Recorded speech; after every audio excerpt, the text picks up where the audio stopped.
올 한 해는 3.1절 100주년 기념의 해입니다. 우리나라가 일제 억압과 통치 식민 지배로부터 독립만세를 외치고 자유와 해방을 외친 날, 바로 그 3.1절을 기념하는 100주년이 되는 날이죠. 그런 해입니다. 일제의 침략과 억압에 맞서서 정의를 외치고 또 저항하다가 옥에 갇히고 순교하신 분들을 우리가 기억할 필요가 있습니다. 오늘 본문의 말씀을 전하는 것과 연관되어 있습니다. 주기철 목사님을 아시는 분은 계시고 또 모르시는 분도 계실 겁니다.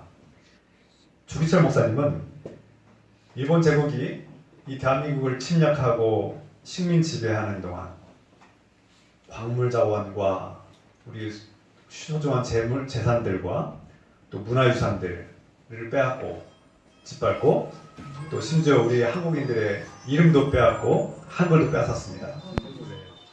이 한국을 완전히 짓밟고 이 한국의 정신까지도 말살하려고 그렇게 억압했죠. 이것은 다 알고 있는 사실입니다. 그뿐입니까? 우리의 사랑하는 그 어리고 해맑은 그런 어린 소녀들을 그렇게 성노예로 삼기도 하고 그것을 숨기고 은폐하려고 하지만 다 들통나고 폭로되고 말았죠. 일제는 무엇보다 기독교와 교회의 신앙을 말살하고 성도들을 억압했습니다.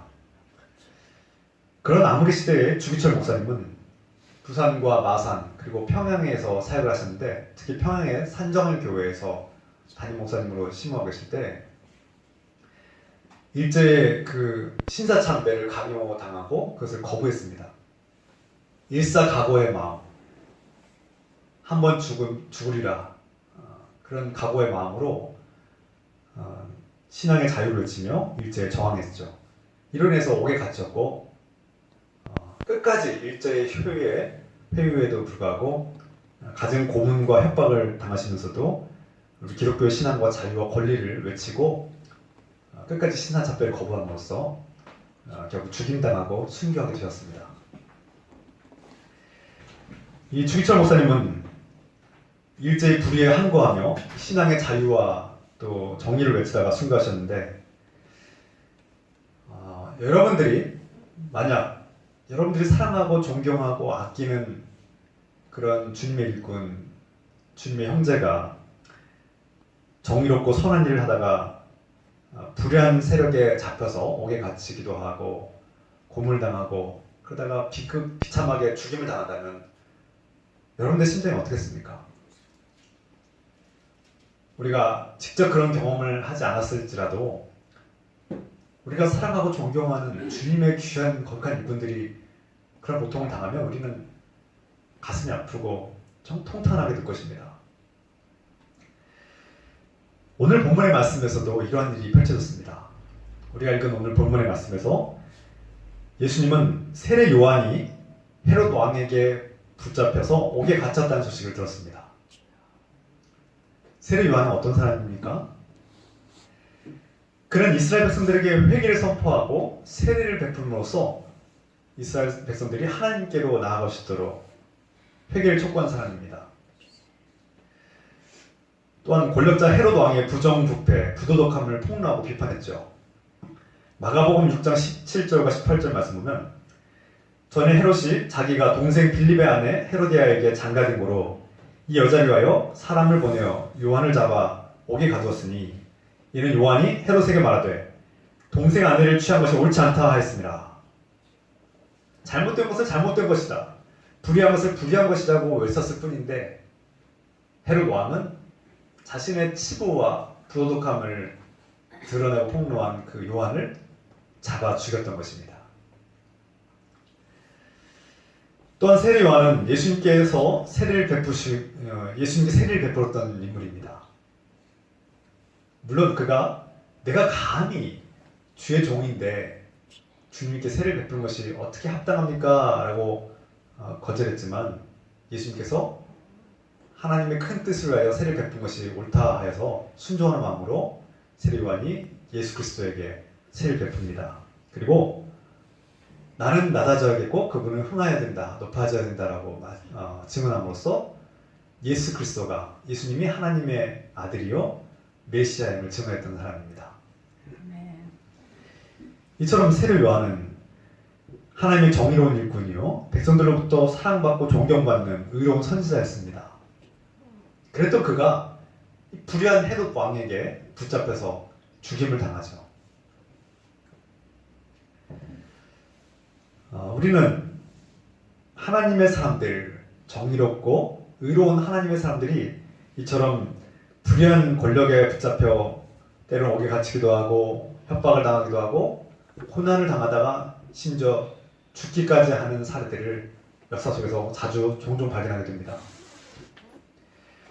죄악으로 물든 세상은 하나님의 선지자들과 일꾼들을 잡아 죽이는 그런 비극적인 역사를 간직하고 있습니다. 앞서서 말씀드린 3.1절 만세운동을 외쳐 부르다가 일제로부터 죽임당한 많은 그리스도인들을 우리가 기억해야 합니다. 그 중에서도 주기철 목사님, 그분의 이름을 기억하면 좋겠습니다. 오늘 또한 세례 요한이 바로 그런 사람이죠. 잘못된 것을 잘못됐다고 외쳤고 부당한 권력자의 불의에 대해서 맞섰던 사람입니다. 그런 그가 하나님의 거룩한 일꾼이 비참하게도 잡혀서 죽임을 당하는 이 소식을 예수님께서 듣게 되었습니다. 이 소식은 참 슬픈 일입니다. 이 슬픈 소식을 들으신 예수님은 그 성경이 자세하게 표현을 안 했지만 예수님께서 정말 가슴 아파하고 괴로워하셨음을 분명합니다. 그때 예수님은 이 슬픈 세례 요한의 소식을 듣고 고향인 나사렛을 떠나서 스불론 지역, 납달리 지역, 또 갈릴리가 있는 그 가버나움 지역으로 이동하셔서 그곳에서 거주하셨다고 성경이 증언하고 있습니다. 오늘 말씀 13절 말씀 함께 읽겠습니다.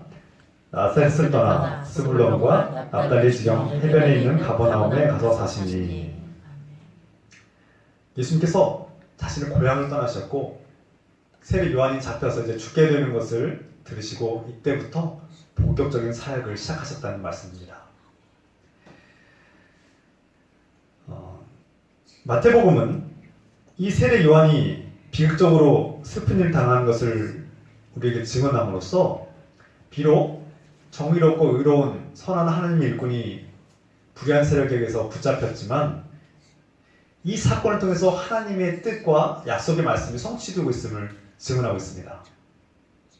마태복음은 이 요한이 잡힌 사건으로 인해서 예수님께서 고향을 떠나셨고 거주지를 옮기셨고 또 공생애를 시작하시는 그 모든 것들이 하나님의 뜻대로 이루어지고 있는 하나님의 큰 구원의 역사가 단계별로 이루어지고 있다는 것을 증언하고 있는 것이죠. 특히 오늘 말씀 이사야 선지자가 예언한 말씀이 이를 통해서 이루어졌다 이렇게 선포하고 있습니다. 이사야서 9장 1절과 2절 말씀 읽어드립니다. 어둠 속에서 고통받던 백성에게서 어둠이 거칠 날이 온다. 옛적에는 주님께서 스불론 땅과 납달리 땅으로 멸시를 받게 벌어주셨으나 그 뒤로는 주님께서 서쪽 지중해로부터 요단강 동쪽 지역에 이르기까지 그리고 이방 사람이 살고 있는 갈릴리 지역까지 이 모든 지역을 영화롭게 하실 것이다. 어둠 속에서 헤매는 백성이 큰 빛을 보았고 죽음의 그림자가 드리운 땅에 사는 사람들에게 빛이 비치었다. 소외되고 억눌리고 버림받았던 땅에 예수 그리스도께서 큰 빛으로 임하셨고 그곳에 구원의 은혜가 임하셨다. 이 이사야의 예언의 말씀이 오늘 예수 그리스도를 통해서 성취되었다는 것을 마태복음이 증언하고 있는 것이죠. 이를 통해 볼 수 있는 것은 우리가 인간적인 눈으로 볼 때는 세례 요한이 실패한 것 같고 불의의 세력에 의해서 비참하게 억울하게 당하여서 참 씁쓸한 고통과 그런 비극을 경험했을지라도 절망적인 상황 속에서도 하나님은 포기하지 않고 우리 가운데 일하시며 하나님의 큰 구원의 잣대를 완벽하게 성취하고 있다는 사실을 깨닫게 됩니다. 할렐루야. 아멘. 여러분, 이 말씀을 통해서 알 수 있는 것은 우리가 사랑하고 아끼는 사람들에게 고통이 임하고 슬픈 일이 닥치지만 하나님께서 그 절망적인 상황 속에서도 일하시고 계시며 포기하지 않고 우리를 구원의 길로 인도하시기 위한 하나님의 놀라운 계획이 그대로 펼쳐지고 있다는 사실을 우리가 깨달아야 합니다. 어둠이 깊어질수록 새벽이 가까이 옵니다. 고통이 심해질수록, 억압이 깊어질수록 하나님의 구원의 새벽의 빛도 가까워진다는 사실을 우리가 늘 깨닫고 희망을 가지고 살아가기 소망합니다. 그러므로 그리스도인들은 어떠한 상황, 어떠한 고통스러운 상황 속에서도 절망하지 않고 포기하지 않고 이 절망 뒤에 하나님께서 펼치실 구원의 계획을 바라보면서 다시 일어서고 희망을 갖고 살아가는 사람들이 되어야 합니다. 오늘 본문의 말씀에서 이 요한의 사건 이후에 예수님께서는 말씀을 선포하고 사역을 본격적으로 시작합니다. 회개하라, 천국이 가까웠다 외치셨습니다. 오늘 17절 말씀 같이 읽겠습니다. 이때부터 예수께서 비로소 전파하여 이르시되 회개하라, 천국이 가까이 왔느니라. 여러분, 회개란 무엇입니까? 회개를 왜 해야 합니까? 여러분, 회개한 적 있으십니까? 예, 물론 우리는 많은 회개를 했죠. 지금도 회개를 하고 있습니다. 회개해야만 천국을 맞이할 수 있고 천국이 가까이 왔기 때문에 또 회개해야 되는 것입니다. 이 회개와 천국은 불가분의 관계, 뗄래야 뗄 수 없는 관계이며 서로가 서로에게 영향력을 끼치는 밀접한 관계를 맺고 있습니다. 먼저 회개하라는 선포에는 한 가지 전제가 있는데 그것은 바로 죄입니다. 죄. 이 죄 문제를 해결하기 위해서 회개하라는 것이죠. 회개해야만 이 죄 문제가 해결될 수 있습니다. 우리가 이미 알고 있듯이 창세기를 통해서 알고 있는 말씀, 처음 사람 아담과 하와가 하나님 말씀에 불순종하고 죄를 지음으로써 그때 이후로 징벌받은 인류는 태어날 때 하나님의 영이 없이 무하후, 이 생명의 영이 없이 태어나고 또 반드시 죽어야만 하는 존재로 살게 됩니다. 그래서 반드시 죽게 되는 존재가 되었습니다. 죄의 대가지요. 죄의 대가는 사망이라고 했습니다. 그러나 이 하나님과의 관계가 단절된 상태에서 죽어야만 하는 인간에게 회개를 통해서 구원받는 길이 열렸습니다. 곧 회개는 하나님 앞에 우리의 죄를 용서해달라고 구하고 하나님께서 우리의 죄를 용서함으로써 단절된 하나님과의 관계가 회복되게 되는 것이죠. 하나님의 영이 임하고 우리는 구원을 받을 수 있는 생명을 얻을 수 있게 됩니다. 문제는 인간의 회개는 일시적이라는 것입니다. 불완전하다는 것입니다.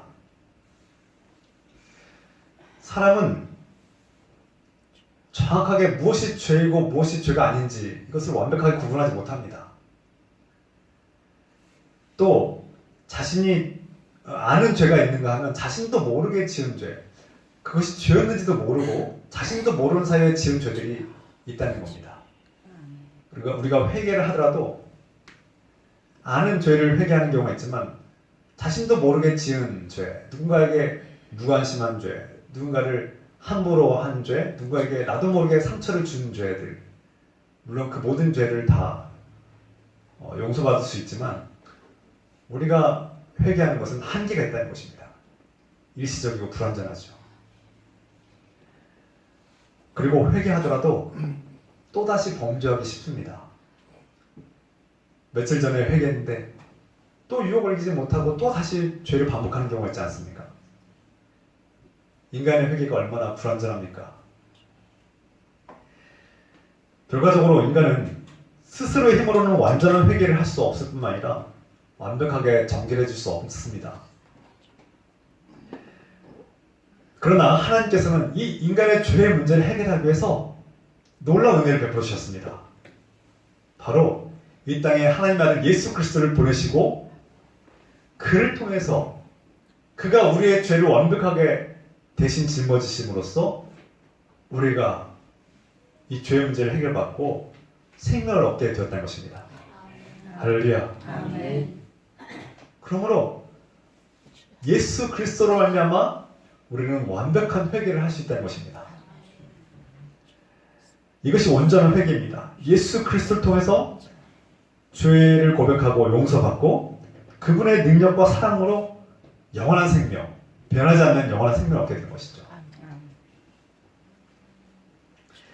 예수께서는 회개하라고 외치신 동시에 또한 하나님 나라가 가까이 왔다고 외치셨습니다. 마태복음 12장 18절 말씀에 보라 내가 택한 종 곧 내 마음에 기뻐하는 바 내가 사랑하는 자로다. 내가 내 영을 그에게 줄 터이니 그가 심판을 이방에 알게 하리라. 성령 충만하신 예수님께서 가장 먼저 선포하신 것은 바로 하나님 나라가 가까이 왔다. 회개하라는 말씀이었습니다. 이 마태복음 12장의 말씀처럼 그는 이방 사람들에게 또 모든 백성들에게 심판을 알게 했다. 이것이 예수님의 사역의 한 가지였다는 것입니다. 예수께서 심판을 알리신 것은 그의 사명이었기 때문에 메시아의 사명이었다는 것입니다. 성경은 우리가 이미 알고 있는 것을 읽어보면 마지막 때가 올 것이다. 그날이 오면 또 심판의 날에 이런 말씀들이 자주 등장합니다. 일차적으로 그리스도인은 각자에게 개인의 심판이 임하죠. 오늘 올지 내일 올지 아무도 모르죠. 각자에게 마지막 날이 있습니다. 그 마지막 날을 준비해야 합니다. 또 성경에서 말씀하시는 그 마지막 때 심판의 날은 온 우주적인 종말을 말합니다. 이 온 우주가 어떠한 사람도 예외 없이 모든 사람이 하나님의 심판대 앞에 서게 되는 날이 곧 온다는 것입니다. 이것이 하나님 나라가 가까이 왔다는 말씀의 핵심입니다. 하나님 나라가 가까이 온 것은 곧 심판의 날이 가까이 왔다는 뜻이기도 합니다. 예수님께서는 이 땅에 심판자로 오셨다고 성경이 증언하고 있습니다. 요한복음 5장 22절 말씀에 아버지께서 아무도 심판하지 아니하시고 심판을 다 아들에게 맡기셨으니 그 아들 예수 그리스도에게 모든 심판의 주권이 있다는 것이죠. 요한복음 5장 27절 또 인자 등으로 말미암아 심판하는 권한을 주셨느니라. 인자 되신 예수 그리스도에게 모든 심판의 권한이 주어졌다는 것이죠. 그래서 예수께서 이 땅에 오셨다는 것 그 자체가 이미 하나님 나라가 가까이 왔고 주의 심판이 시작되었다는 것을 알리고 있는 것이죠. 하나님 아버지께서 세상에 대한 심판을 아들 예수 그리스도에게 맡기셨습니다. 그런데 예수님은 정의로운 심판자이십니다. 우리가 알고 있는 심판과 다르다는 거예요. 무엇이 다릅니까? 요한복음 5장 30절 말씀에 내가 아무것도 스스로 할 수 없느라 듣는 대로 심판하노니 나는 나의 뜻대로 하려 하지 않고 나를 보내신 이의 뜻대로 하려 함으로 내 심판은 의로우니라. 사람의 생각과 주관대로 심판하고 판단하는 것이 아니라 나는 전적으로 하나님 아버지 뜻대로 심판할 것이다. 더 나아가서 예수님의 심판은 죄인들을 구원하기 위한 심판이라고 성경이 말씀하고 증언합니다. 심판이 멸망시키고 죽이려고 하는 심판이 아니라 너희는 다 죄인이니까 다 쓸어버려야 되라는 그런 심판이 아니라 죄인들을 구원하기 위해서 이 땅에 오셨다는 것이죠. 마태복음 12장 20절 말씀 상한 갈대를 꺾지 아니하며 꺼져가는 심지를 끄지 아니하기를 심판하여 이길 때까지 하리니. 우리는 상한 갈대와 같다는 겁니다. 버려진 존재들이에요. 쓸모없는 존재들이에요. 꺾인 갈대 어디다 쓰겠습니까? 꺼져가는 등불 이제 휙 불면 꺼져가려 그런 생명과 같은 등불과 같은 생명들을 주님께서 포기하지 않겠다는 말씀이에요. 주님의 심판은 우리를 불쌍히 여기는 마음, 우리를 사랑하고 우리를 구원하기 위한 심판임을 성경에 증언하고 있죠. 심판의 기준을 바꾸셨습니다. 요한복음 3장 17절 말씀에 하나님이 그 아들을 세상에 보내신 것은 세상을 심판하려 하심이 아니요 그로 말미암아 세상이 구원을 받게 하려 하심이라. 앞서서 말씀드린 성경은 예수님께서 이 세상을 심판하리라, 하나님께서 그에게 심판의 권한을 다 맡기셨다. 그분이 심판자로 오셨다고 증언했는데 예수님은 나는 심판하지 않겠다. 나는 상한 갈대와 같은 꺼져가는 등불과 같은 너희들을 구하기 위해서 왔다. 심판의 기준을 바꿔버립니다. 이것이 은혜입니다. 노아의 홍수에는 죄인들이 전부 다 몰살을 당했습니다. 노아의 가족 외에는 전부 다 죽임을 당했습니다. 이것이 하나님의 무서운 심판이죠. 그런데 예수님은 너희들이 하나님의 진노를 받아서 다 싹쓸이 멸망당하기를 원치 않노라. 나는 너희를 구원하기 위해서 포기하지 않고 끝까지 너희를 위해서 구원을 위해서 일하겠다 말씀하고 있는 것입니다. 그러면 어떻게 구원하시겠다는 겁니까? 요한복음 3장 18절 말씀에 그를 믿는 자는 심판을 받지 아니하는 것이요 믿지 아니하는 자는 하나님의 독생자 이름을 믿지 아니하므로 벌써 심판을 받은 것입니다. 예수 그리스도께서 우리 대신 죄를 담당하시고 이미 십자가의 보혈로 우리 죄 문제를 해결하심으로써 마귀 권세를 물리치셨으므로 이제 예수 그리스도를 믿는 자에게는 영원한 생명을 얻는 권세를 주셨다는 겁니다. 그러므로 하나님의 아들 예수 그리스도를 믿는 자에게 이 구원의 생명을 주심으로써 이 심판과 멸망에서 벗어나게 하시겠다는 것이죠. 이것이 주님의 전략이고 계기고 주님의 진리의 말씀입니다. 요한복음 5장 24절 말씀 내가 진실로 진실로 너에게 이르노니 내 말을 듣고 또 나 보내신 이를 믿는 자는 영생을 얻었고 심판에 이르지 아니하나니 사망에서 생명으로 옮겨졌느니라. 하나님께서 보내신 예수 그리스도를 믿음으로 말미암아 우리가 심판에서 구원의 길로 죽음의 자리에서 생명의 자리로 옮김바 되었다. 할렐루야. 이것이 주님의 은혜요 주님의 심판의 뜻입니다. 이제 예수님의 말씀처럼 하나님 나라가 가까이 왔습니다. 이것은 마지막 때 심판의 날이 가까이 왔다는 뜻입니다. 이 심판의 날에는 누구도 예외 없이 모든 사람이 하나님의 심판대 앞에서 정죄를 당하고 그 죄에 대한 대가로 죽임을 당하는 날입니다. 무서운 날이죠. 그러나 하나님의 아들 예수 그리스도를 믿는 자, 회개하고 그 삶을 돌이키며 예수 그리스도 앞에 나와 구원과 생명의 영을 얻은 자에게는 이 심판을 면하게 하는 은혜를 베풀어 주겠다고 성경이 분명히 약속하고 선포하고 있습니다.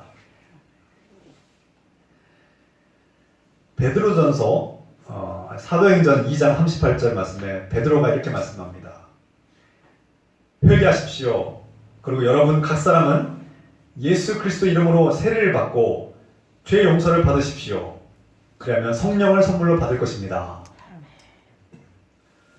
회개하면 주 예수 그리스도의 영 성령이 임하여서 심판의 자리에서 죽음의 자리에서 벗어나 생명의 자리로 옮김받고 구원을 받게 된다는 분명한 선포입니다.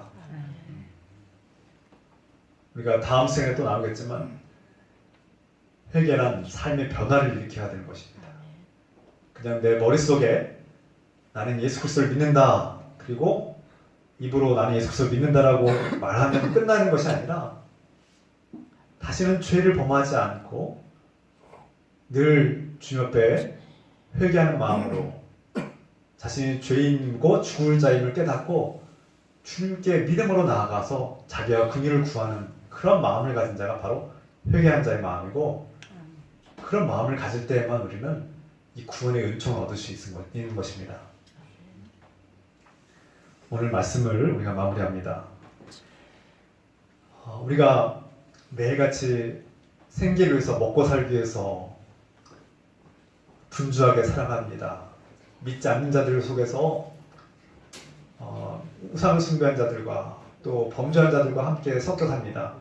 그 속에서 어떻게 주님을 영화롭게 하고 어떻게 구원받은 자로서 믿음을 가지고 회개하며 살 수 있습니까? 참 어려운 일이죠.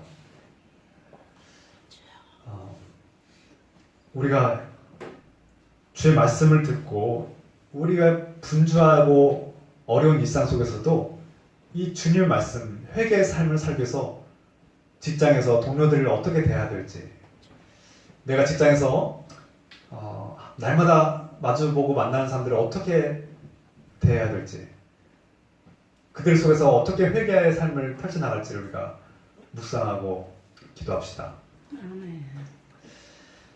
오늘 예수님께서는 우리에게 하나님 나라가 가까이 왔다는 사실을 깨닫게 하시고 또 종말론적인 신앙을 가지라고 말씀하고 있습니다.